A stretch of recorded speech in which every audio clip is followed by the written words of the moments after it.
Hi good morning. നമുക്ക് ഇന്നൊരു spicy men chutney ഉണ്ടാക്കിയാലോ. നമ്മുടെ വടയുടെയും ദോശയുടെയും ഇഡലിയുടെയും ഒക്കെ കൂടെ സൈഡ് ഡിഷ് ആയിട്ട് കഴിക്കാൻ പറ്റുന്ന നല്ല ടേസ്റ്റി ആയിട്ടുള്ള അതുപോലെ തന്നെ അത്യാവശ്യം സ്പൈസി ആയിട്ടുള്ള ചട്നിയാണ്. സാധാരണ നമ്മൾ മെൻ ചട്നി ഉണ്ടാക്കുന്നതിൽ നിന്ന് ചെറിയ ചെറിയ വ്യത്യാസങ്ങളേ ഉള്ളൂ. അപ്പോൾ നമുക്ക് എങ്ങനെയാണ് നമ്മുടെ മെൻ ചട്നി തയ്യാറാക്കുന്നത് നോക്കാം. നമുക്ക് നമ്മുടെ ഇൻഗ്രീഡിയൻസ് നോക്കാം. ഞാനിപ്പോൾ 1/4 കപ്പ് പൊട്ടുകടല എടുത്തിട്ടുണ്ട്, 1.5 ടേബിൾ സ്പൂൺ കപ്പലണ്ടി എടുത്തിട്ടുണ്ട്, 4-5 വറ്റൽമുളക് എടുത്തിട്ടുണ്ട്. വറ്റൽമുളക് നമ്മുടെ എരിവിനനുസരിച്ച് എടുക്കാം. 3 വലിയ അല്ലി വെളുത്തുള്ളി എടുത്തിട്ടുണ്ട്, ചെറിയ അല്ലി ആണെങ്കിൽ ഒരു 6 അല്ലി വരെ എടുക്കാം. ഒരു തണ്ട് കറിവേപ്പില എടുത്തിട്ടുണ്ട്. അപ്പോൾ നമുക്ക് ആദ്യം ഈ കപ്പലണ്ടിയും പൊട്ടുകടലേക്ക് ഒന്ന് റോസ്റ്റ് ചെയ്തെടുക്കാം. ഞാനിപ്പോൾ കപ്പലണ്ടി റോസ്റ്റ് ചെയ്തതാണ്, അതുകൊണ്ട് തന്നെ ഒരുപാട് സമയം റോസ്റ്റ് ചെയ്യണ്ട. നിങ്ങൾ റോസ്റ്റ് ചെയ്യാത്ത കപ്പലണ്ടി ആണെങ്കിൽ ആദ്യം കപ്പലണ്ടി റോസ്റ്റ് ചെയ്യാം കേട്ടോ. ഇല്ലെങ്കിൽ കപ്പലണ്ടി റോസ്റ്റ് ചെയ്താണ് എടുത്തിട്ടുള്ളതെങ്കിൽ ആദ്യം പൊട്ടുകടല റോസ്റ്റ് ചെയ്യുക. അപ്പോൾ നമുക്ക് ഒരു പാൻ ചൂടാക്കി എടുക്കാം. അപ്പോൾ നമുക്ക് പാനിലേക്ക് ആദ്യം കുറച്ച് വെളിച്ചെണ്ണ ഒഴിക്കാം. വെളിച്ചെണ്ണയിൽ നമ്മളെ നല്ലെണ്ണയിലും ഈ ഒരു റെസിപ്പി ചെയ്യാം കേട്ടോ. വെളിച്ചെണ്ണയുടെ ടേസ്റ്റ് താല്പര്യമില്ല, നല്ലെണ്ണയുടെ ടേസ്റ്റാണ് ഇഷ്ടം എന്നുണ്ടെങ്കിൽ നല്ലെണ്ണയിൽ ചെയ്യാം. ഈ എണ്ണയിലേക്ക് നമുക്ക് ആദ്യം നമ്മൾ എടുത്തു വെച്ചിരിക്കുന്ന പൊട്ടുകടല ഇട്ട് കൊടുക്കാം.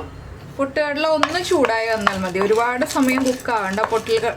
പൊട്ടുകടലയ്ക്കൊന്നും ഒരുപാട് കുക്കിംഗ് ടൈം ഇല്ല. പൊട്ടുകടല ഒന്ന് ചൂടായി വരുമ്പോൾ തന്നെ നമുക്ക് നമ്മൾ കുക്ക് ചെയ്ത് വെച്ചിരിക്കുന്ന കപ്പലണ്ടി ഇട്ട് കൊടുക്കാം. കപ്പലണ്ടി കുക്ക് ചെയ്തതല്ല എന്നുണ്ടെങ്കിൽ ആദ്യം കപ്പലണ്ടി ഒരു 3 മിനിറ്റ് കുക്ക് ചെയ്തതിന് ശേഷം മാത്രം പൊട്ടുകടല ഇട്ട് കൊടുക്കുക. കപ്പലണ്ടി തൊലിയോടുകൂടി ചേർക്കുകയാണ് നല്ലത്. എൻ്റെ കയ്യിലുള്ള കപ്പലണ്ടി ഞാൻ തൊലിയൊക്കെ പകുതി മാറ്റി വെച്ചതാണുള്ളത്, അതുകൊണ്ടാണ് ഞാൻ ഇങ്ങനെ ചേർക്കുന്നത്. തൊലിയോടുകൂടി ചേർത്താലും തൊലി ഇല്ലാതെ ചേർത്താലും കുഴപ്പമൊന്നുമില്ല കേട്ടോ. ഇനി നമുക്കിതിലേക്ക് നമ്മൾ എടുത്തു വെച്ചിരിക്കുന്ന വെളുത്തുള്ളിയും കറിവേപ്പിലയും ചേർക്കാം. പിന്നെ നമ്മൾ ചേർക്കുന്നത് നമ്മുടെ വറ്റൽമുളക്. ഇതെല്ലാം ചേർത്ത് നന്നായിട്ടൊന്ന് ഇളക്കി എല്ലാം കുക്കായി വരുന്നത് വരെ ഒരു 2 മിനിറ്റിൽ എല്ലാ കാര്യങ്ങളും കുക്കായി വരും. അതുവരെ ഒന്ന് ഇളക്കി കൊടുക്കുക. വേഗം തന്നെ ഉണ്ടാക്കാൻ പറ്റുന്ന ഒരു സ്പൈസി ചട്നിയാണ്. പിന്നെ നിങ്ങൾക്ക് ഇത്രയും സ്പൈസി ആയിട്ടുള്ള ചട്നി വേണ്ട എന്നുണ്ടെങ്കിൽ നമ്മുടെ വറ്റൽമുളക് 2 എണ്ണം എടുക്കുക, കാശ്മീരി ചില്ലി 3 എണ്ണം എടുക്കുക. അപ്പോൾ ചട്നിക്ക് ഒരു കളറും കിട്ടും, അതുപോലെ തന്നെ കാശ്മീരി ചില്ലിയുടെ എരിവ് അത്രയും ഉണ്ടാവുള്ളൂ. അപ്പോൾ വറ്റൽമുളകിൻ്റെ എരിവ് കുറഞ്ഞും കിട്ടും. ഞാനിപ്പോൾ ഇതിലേക്ക് കാശ്മീരി ചില്ലി പൗഡറാണ് ചേർക്കുന്നത്. എൻ്റെ കയ്യിൽ കാശ്മീരി ചില്ലി ഇല്ല, അതുകൊണ്ട് കാശ്മീരി ചില്ലി പൗഡറാണ് ചേർക്കുന്നത്. അപ്പോൾ എന്താണെന്ന് വെച്ചാൽ ഇപ്പോൾ ചേർക്കരുത്, നമ്മൾ ഫ്ലെയിം ഓഫ് ചെയ്ത് കഴിഞ്ഞിട്ടേ ചേർക്കാൻ പാടുള്ളൂ, ഇല്ലെങ്കിൽ കരിഞ്ഞു പോകും. അപ്പോൾ നമ്മുടെ ചട്നിക്ക് കളർ കിട്ടാൻ വേണ്ടിയിട്ടാണ് നമ്മൾ കാശ്മീരി ചില്ലി പൗഡർ ചേർക്കുന്നത്. പിന്നെ നിങ്ങൾക്ക് ഇതിലേക്ക് ചേർക്കേണ്ട ഒരു ഇൻഗ്രീഡിയൻറ്റ് ഞാൻ എടുത്തു വെച്ചിട്ടുണ്ടായിരുന്നില്ല, പുളിയാണ്. പുളി നമ്മുടെ താല്പര്യം അനുസരിച്ച് ചേർത്ത് കൊടുക്കുക. ഞാൻ ഫ്ലെയിം കുറച്ചിട്ട് ചെറിയൊരു പീസ് വാളൻപുളിയും കൂടി ചേർക്കാൻ പോവാണ്. ഇതാ ഞാൻ ഇത്രയും ഒരു ചെറിയ പീസ് വാളൻപുളിയാണ് ചേർക്കുന്നത്. ഇനി വാളൻപുളിയും കൂടി ചേർത്ത് നമ്മൾ നന്നായിട്ടൊന്ന് ഇളക്കി കുക്ക് ചെയ്യുക. എല്ലാ ഇൻഗ്രീഡിയൻസും നമ്മളിപ്പോൾ ചേർത്ത് കഴിഞ്ഞു. ഇനിയിപ്പോൾ നമ്മൾ ചേർക്കാത്തത് ഉപ്പാണ്. ഉപ്പും കൂടി നമുക്ക് ചേർക്കാനുണ്ട്. അതിപ്പോഴല്ല കേട്ടോ നമ്മൾ ചേർക്കുന്നത്. ഉപ്പൊന്ന് നമ്മൾ മിക്സിയിലേക്ക് ചേർക്കുമ്പോൾ മാത്രമേ ചേർത്ത് കൊടുക്കുള്ളൂ. അപ്പോൾ വറ്റൽമുളകിൻ്റെ കൂടെ തന്നെ നിങ്ങൾക്ക് കാശ്മീരി ചില്ലിയും കൂടി ചേർക്കാവുന്നതാണ് കേട്ടോ. ഇത്രയും മതി. നമ്മുടെ പരിപ്പുകളും കടയും ഒക്കെ കുക്കായിട്ടുണ്ട്. ഇത് പൊട്ടുകടല തന്നെ ചേർക്കണം, വേറെ പരിപ്പൊന്നും ചേർത്തിട്ട് ഈ ഒരു ചട്നി ഉണ്ടാക്കരുത് കേട്ടോ. പൊട്ടുകടല തന്നെ ചേർത്താലേ കറക്റ്റ് ആവുള്ളൂ. ഞാൻ ഫ്ലെയിം ഓഫ് ചെയ്തിട്ട് ഇതൊന്ന് ചൂട് മാറി കഴിയുമ്പോൾ ബാക്കിയുള്ള കാര്യങ്ങൾ ചേർത്തിട്ടാണ് ബാക്കി കാര്യങ്ങൾ ചെയ്യാൻ പോകുന്നത്. അപ്പോൾ ഫ്ലെയിം ഓഫ് ചെയ്ത് വെച്ചിട്ടുണ്ട്. ഇതിലേക്ക് ഇനി ഒരു 3/4 ടീസ്പൂൺ നമ്മുടെ കാശ്മീരി ചില്ലി പൗഡർ ചേർക്കുകയാണ്, നമ്മുടെ കളറിന് വേണ്ടിയിട്ട്. ഫ്ലെയിം ഓഫ് ചെയ്തിട്ട് ചേർക്കുക, അത് പ്രത്യേകം ശ്രദ്ധിക്കുക, ഇല്ലെങ്കിൽ മുളക് പൊടി കരിഞ്ഞു പോവും.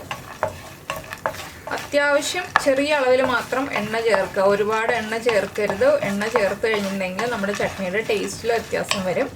പിന്നെ നമുക്ക് വറവിടാനായിട്ടുള്ള വറ്റൽമുളകും കടുകും എല്ലാം ആവശ്യമുണ്ട് കേട്ടോ. അപ്പോൾ അതിനും വറ്റൽമുളക് വേണം. ഫ്ലെയിം ഓഫ് ചെയ്ത് നമ്മൾ മുളക് പൊടി ചേർത്തു. ഇനി ഇതൊന്ന് ചൂട് മാറി വരട്ടെ, അതുവരെ വെയിറ്റ് ചെയ്യാം. ഇപ്പോൾ നമ്മൾ ഉപ്പും വെള്ളവും ചേർത്ത് നമ്മുടെ ചട്നി നന്നായിട്ട് അരച്ചെടുത്തിട്ടുണ്ട്. ഇനി നമുക്കിതിലേക്ക് വറവിട്ട് കൊടുക്കാം. അപ്പോൾ നമ്മളൊരു പാൻ ചൂടാക്കാൻ വെച്ചിട്ടുണ്ട്. അതിലേക്ക് കുറച്ച് വെളിച്ചെണ്ണ, ഞാൻ വെളിച്ചെണ്ണയിൽ വഴറ്റിയതുകൊണ്ട് കുറച്ച് വെളിച്ചെണ്ണ തന്നെയാണ് കേട്ടോ ഒഴിക്കുന്നത്. നിങ്ങൾ നല്ലെണ്ണയിലാണ് വഴറ്റുന്നതെന്നുണ്ടെങ്കിൽ നല്ലെണ്ണ തന്നെ ഒഴിച്ചു കൊടുക്കുക. ഇതിലേക്ക് നമുക്കൊരു 1/4 ടീസ്പൂൺ കടുക് ചേർത്ത് കൊടുക്കാം. കടുകൊന്ന് പൊട്ടി തുടങ്ങട്ടെ. അപ്പോൾ നമ്മൾ കടുക് പൊട്ടിക്കൊണ്ടിരിക്കുന്നുണ്ട്. ഇതിലേക്ക് ഇനി ചേർക്കുന്നത് കുറച്ച് കറിവേപ്പില, അതുപോലെ തന്നെ 2-3 വറ്റൽമുളക്, ഇതും കൂടി നമുക്ക് ചേർത്ത് കൊടുക്കാം. അപ്പോൾ നമ്മുടെ വറവ് റെഡി ആയിട്ടുണ്ട്. നമുക്ക് നമ്മുടെ ചട്നിയിലേക്ക് ആഡ് ചെയ്യാം. അപ്പോൾ നമ്മുടെ വറവ് നമ്മളിത് ആ ചട്നിയിലേക്ക് ചേർക്കുകയാണ്. അപ്പോൾ എല്ലാവരും ഈ ഒരു ചട്നി ഉണ്ടാക്കി നോക്കിയിട്ടില്ലെങ്കിൽ ഇതുപോലെ ഒന്ന് ഈ ഒരു ചട്നി ഉണ്ടാക്കി നോക്കൂ. തേങ്ങ വേണ്ട, അതുപോലെ തന്നെ തക്കാളി വേണ്ട, ഇതൊന്നുമില്ലാതെ നമുക്ക് വളരെ എളുപ്പത്തിൽ ഉണ്ടാക്കാൻ പറ്റുന്ന ചട്നിയാണ്.